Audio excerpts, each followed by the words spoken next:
Aujourd'hui, dans Postscriptum l'instant psy, nous allons nous poser une question. Nous allons chercher à comprendre pourquoi la figure autoritaire revient quand le monde devient incertain. L'incertitude comme climat intérieur. Il n'y a pas un événement précis. Il n'y a pas un moment clair où tout aurait basculé.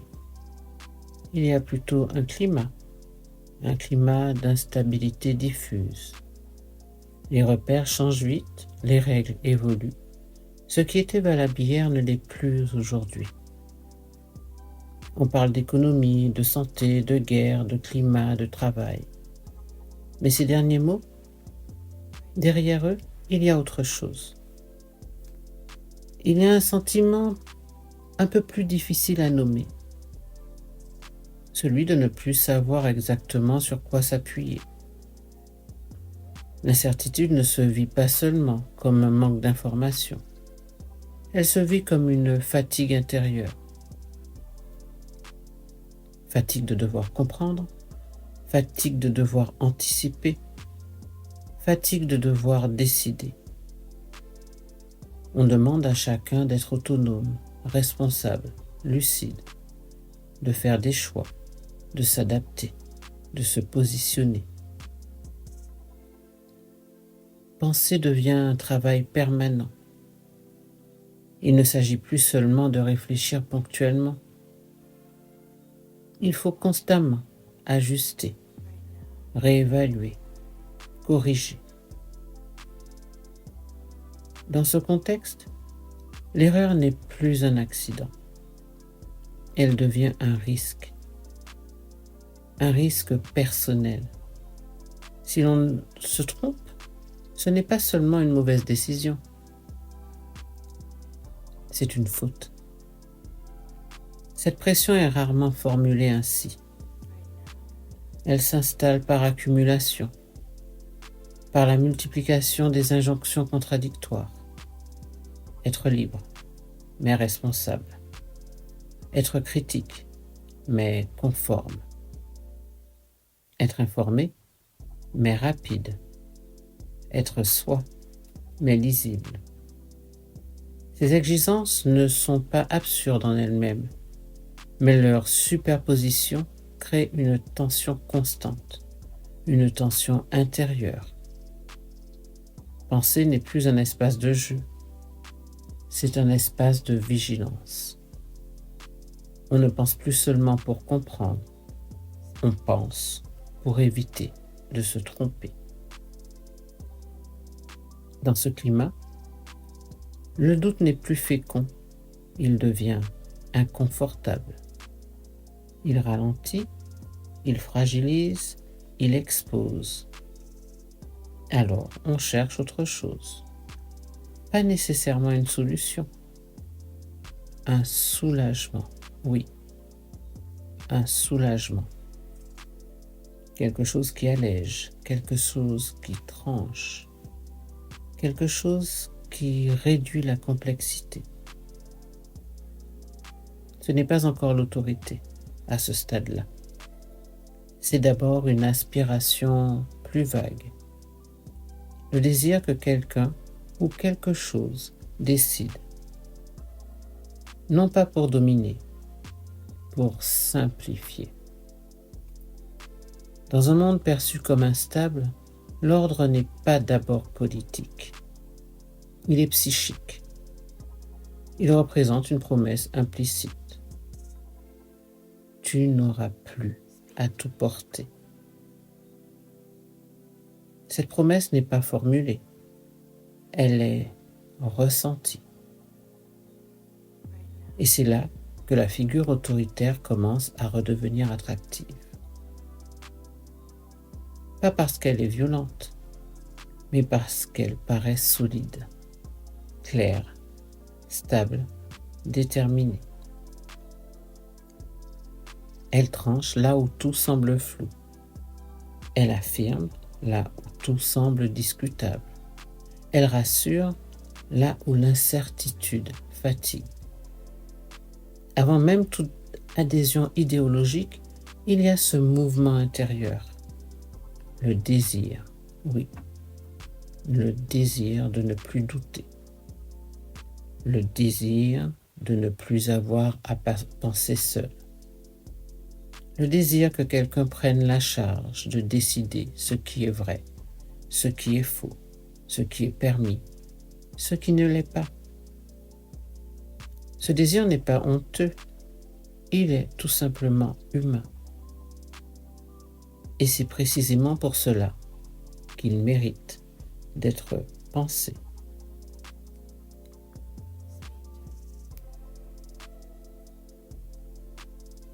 La fatigue de penser et le désir d'être guidé. Penser demande de l'énergie. On l'oublie souvent parce que penser est présenté comme une liberté. Mais penser, au sens plein, est aussi une charge. Penser, c'est évaluer, comparer, douter, supporter de ne pas savoir tout de suite. Penser, c'est rester dans l'incertitude un peu plus longtemps. Or, l'incertitude fatigue. Elle fatigue d'autant plus qu'elle n'est plus ponctuelle. Elle est devenue continue. Il ne s'agit plus de douter sur un sujet précis. Il s'agit de douter sur presque tout. Les informations se contredisent, les repères se déplacent, les normes évoluent. Ce qui était évident hier ne l'est plus aujourd'hui. Dans ce contexte, penser n'est plus une exploration. C'est une vigilance permanente.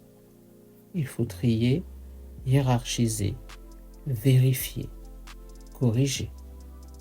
Et surtout, il faut assumer les conséquences. Oui, assumer les conséquences de ses choix. Car aujourd'hui, le choix est individualisé. On ne peut plus dire « on m'a dit de faire comme ça ». Parce qu'on nous rappelle sans cesse « c'est à vous de décider ». Cette responsabilisation constante a un coût psychique. Elle crée une tension intérieure durable, une tension entre le désir d'être libre et la peur de se tromper. Peu à peu, la liberté cesse d'être vécue comme une possibilité. Elle devient une obligation. Il faut choisir, il faut se positionner, il faut avoir un avis. Même quand on est fatigué, même quand on ne sait pas, même quand on aimerait simplement se laisser porter. C'est là que quelque chose se déplace. La question n'est plus « qu'est-ce que je pense ?» Elle devient « qui peut décider à ma place ?» Non pas par paresse, par épuisement. Ce désir d'être guidé ne naît pas d'une faiblesse intellectuelle. Il naît d'une surcharge. Quand trop de décisions s'accumulent, la décision devient angoissante. Quand trop de choix sont possibles, le choix devient paralysant. Dans ce contexte, la clarté devient attractive. La simplification devient apaisante. Une parole tranchée rassure. Une affirmation sans nuance donne l'impression de solidité. Dire « voilà comment les choses sont » soulage plus que « tout dépend ». Le soulagement est immédiat. Il ne passe pas par l'adhésion idéologique, il passe par le corps, par la détente, par le sentiment que quelque chose se remet en ordre.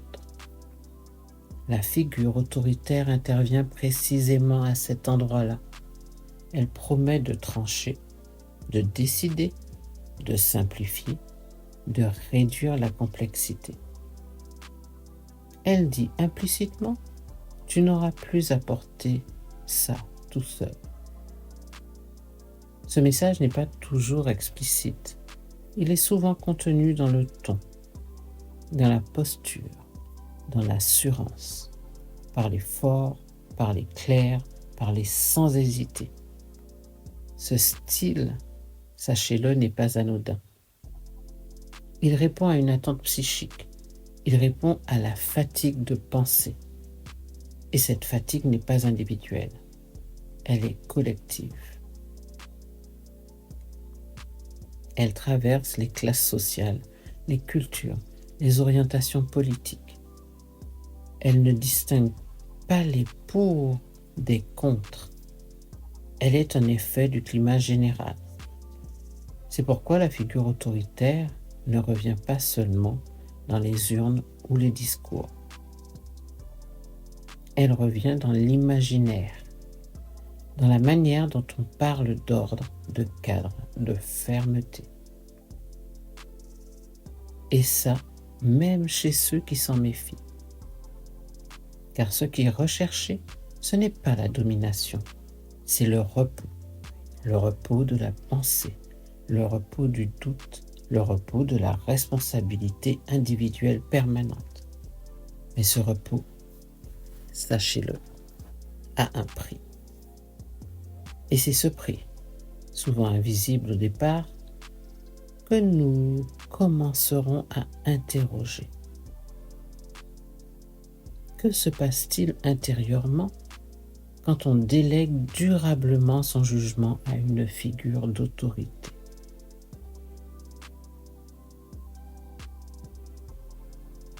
Le soulagement d'obéir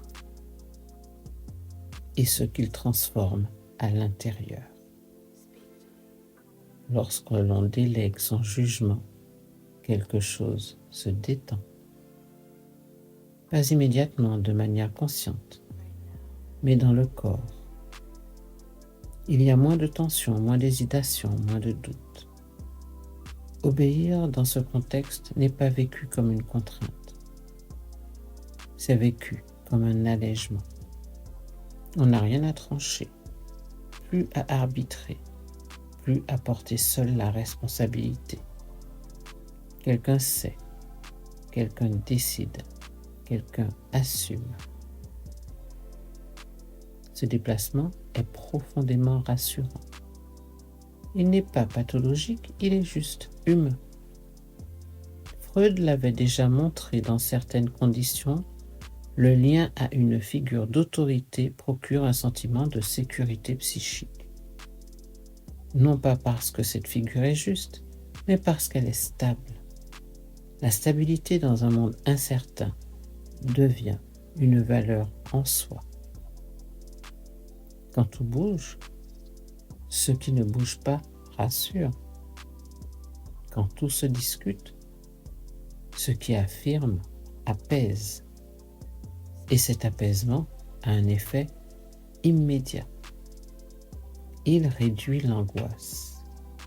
L'angoisse de se tromper, l'angoisse de ne pas être à la hauteur, l'angoisse de faire le mauvais choix.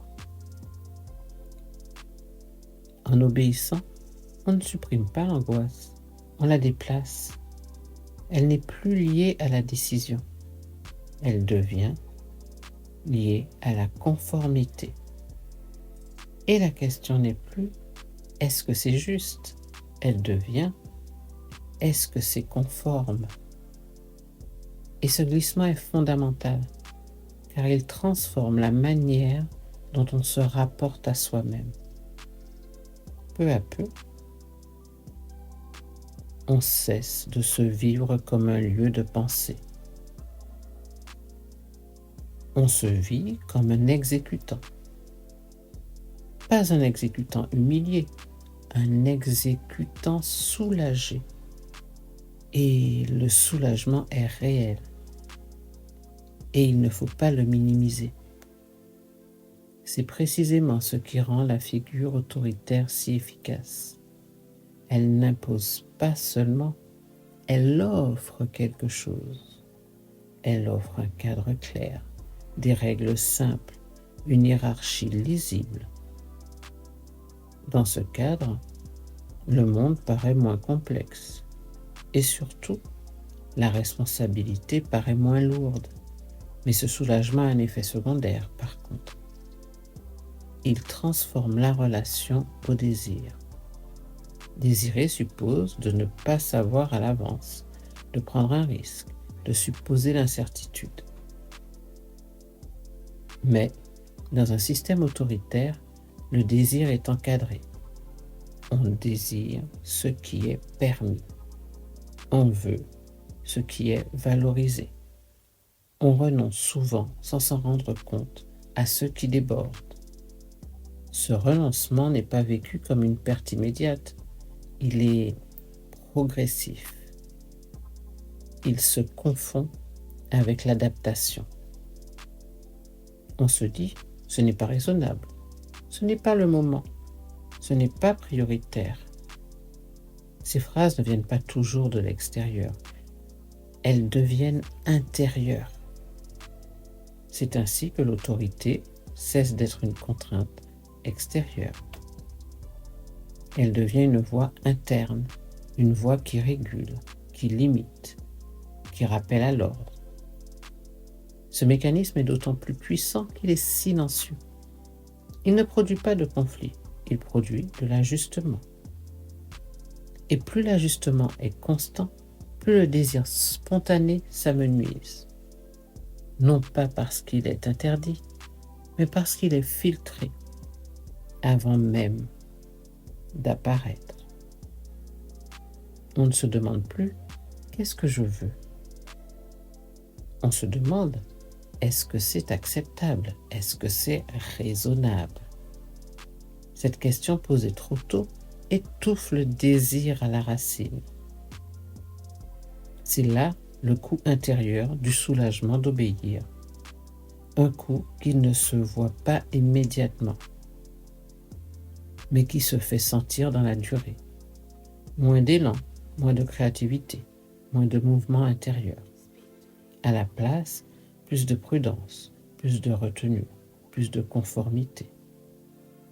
Encore une fois, cela ne se vit pas comme une oppression. Cela se vit comme une normalité. C'est précisément ce qui rend le phénomène si difficile à penser.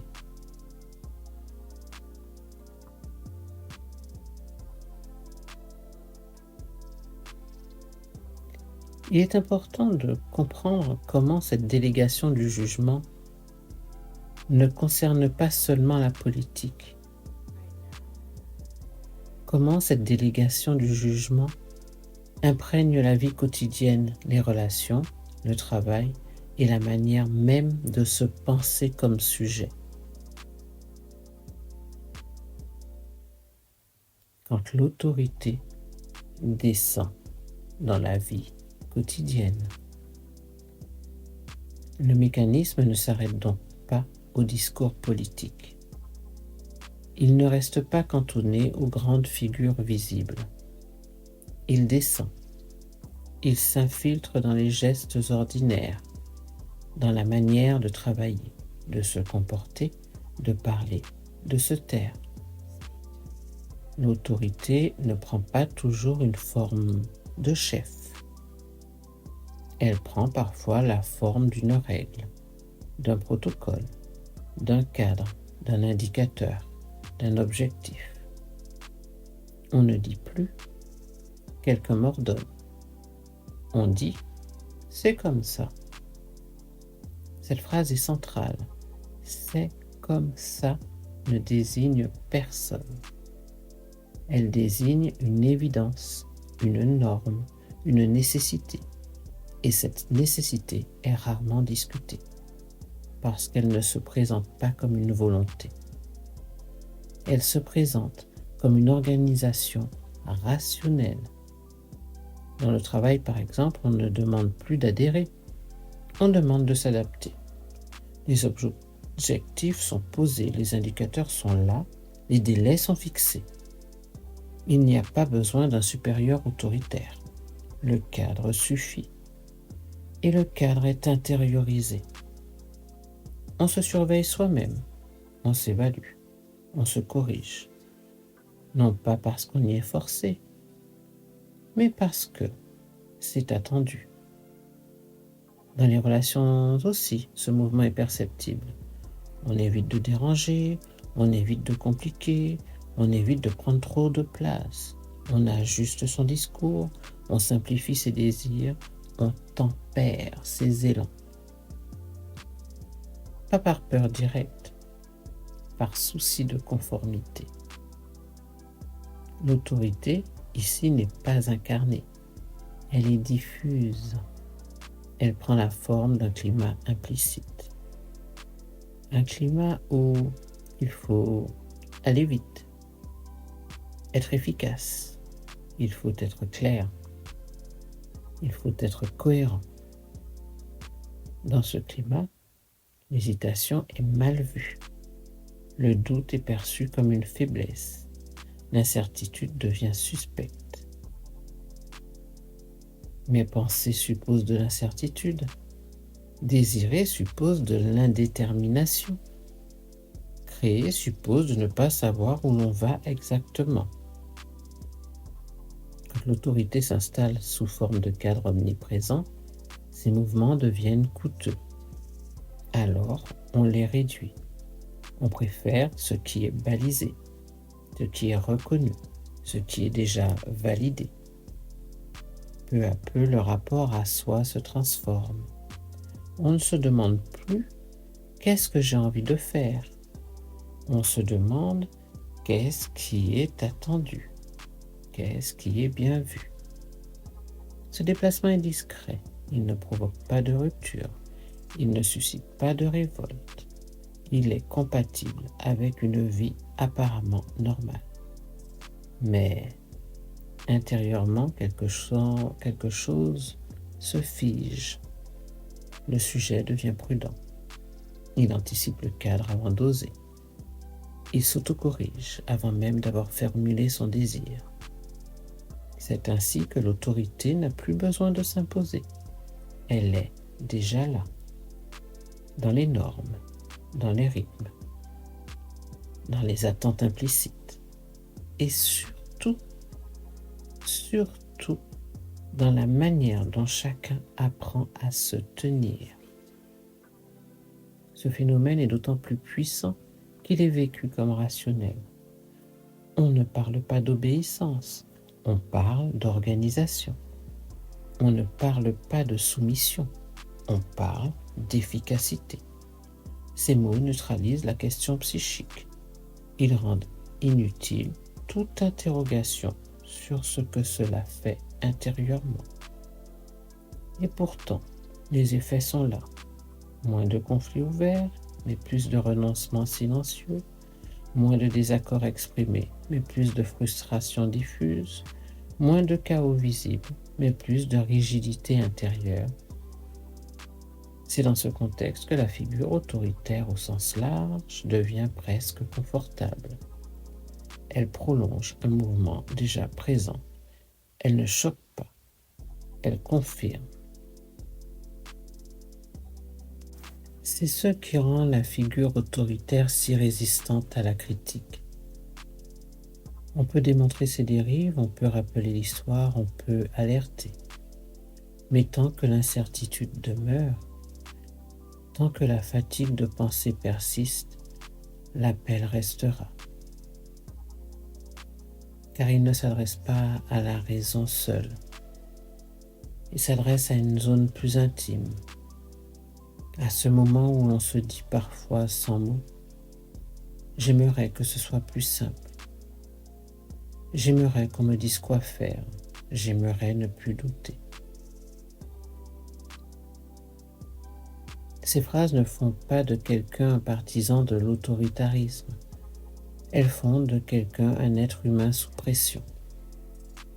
Le danger n'est donc pas d'éprouver ce désir. Le danger serait de ne jamais le reconnaître, car ce qui n'est pas reconnu agit dans l'ombre. Et plus ce désir reste impensé, plus il cherche des formes radicales pour se satisfaire. Penser la figure autoritaire, ce n'est pas la combattre frontalement. C'est comprendre ce qu'elle vient apaiser, ce qu'elle vient calmer, ce qu'elle vient organiser intérieurement.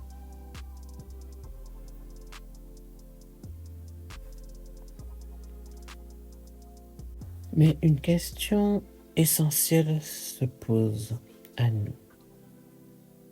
Qu'est-ce que nous ne parvenons plus à porter pour que l'autorité devienne si désirable?